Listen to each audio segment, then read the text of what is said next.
На одной из последних встреч с общественностью в присутствии губернатора Одещины Игоря Палицы мэр Южной Пальмиры Геннадий Труханов, не скрывая радости, сообщил общественникам, что он по сути договорился с областными властями о передаче на баланс города 170 объектов культурного наследия, находившихся до этого в коммунальной собственности области. Договор одного чиновника высокого ранга со своим коллегой все-таки мало чего стоит, ежели нет еще решения областного собрания. Допускаю, что, как и год назад, в здании на проспекте Шевченко в сессионном зале могут вспыхнуть нешуточные баталии по этому вопросу.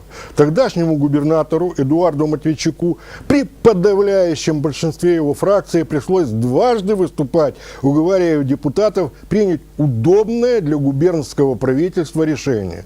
Сегодня расстановка политических сил в областном совете мало напоминает тогдашнюю. Впрочем, и экономическая ситуация изменилась. Стагнация в промышленности, коллапс потребительского рынка, провал, по сути, туристического сезона, трудное финансовое положение страны в целом – вот факторы, которые могут повлиять на решение депутатов областного парламента.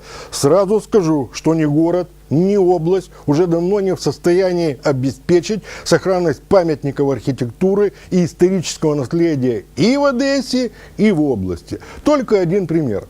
Для того, чтобы привести в порядок дворец моряков, причем не только подретушировать фасад, но и восстановить когда-то легендарный летний кинотеатр, нужны очень серьезные деньги.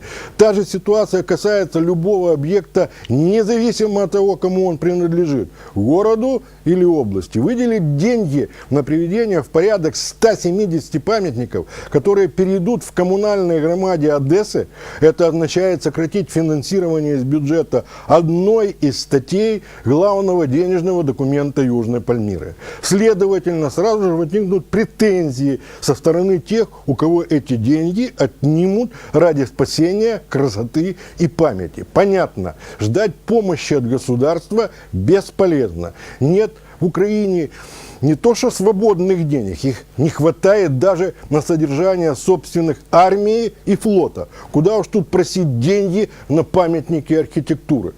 Традиционный вопрос, что делать, возникающий, когда речь заходит об объектах исторического наследия, звучит и в момент предложения подключить частных инвесторов к реанимации таких сооружений.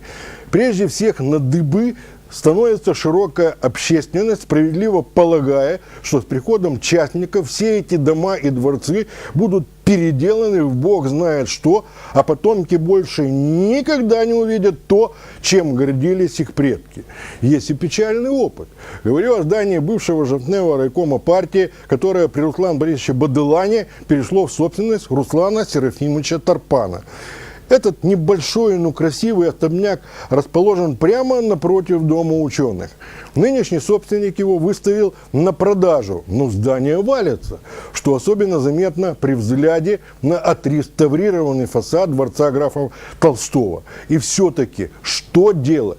Предлагаю, требуется подключить к вопросу создания законодательной базы на общенациональном уровне парламентариев, представляющих Одессу и область. Допуская, что за основу имеет смысл взять аналогичные законодательные акты таких европейских стран, как Франция или Германия, где собственник, покупая объект культурного и исторического наследия, берет на себя сильнейшую ответственность за сбережение не только архитектуры здания, но и обязан сохранить все, так сказать, его внутреннее. Понятно, такие требования усложнят аппетиты отечественных покупателей, а зарубежные не очень спешат покупать недвижимость в Украине и конкретно в Одессе. Но без денег частника, убежден, эти памятники прошлого не сумеет сохранить ни город, ни область.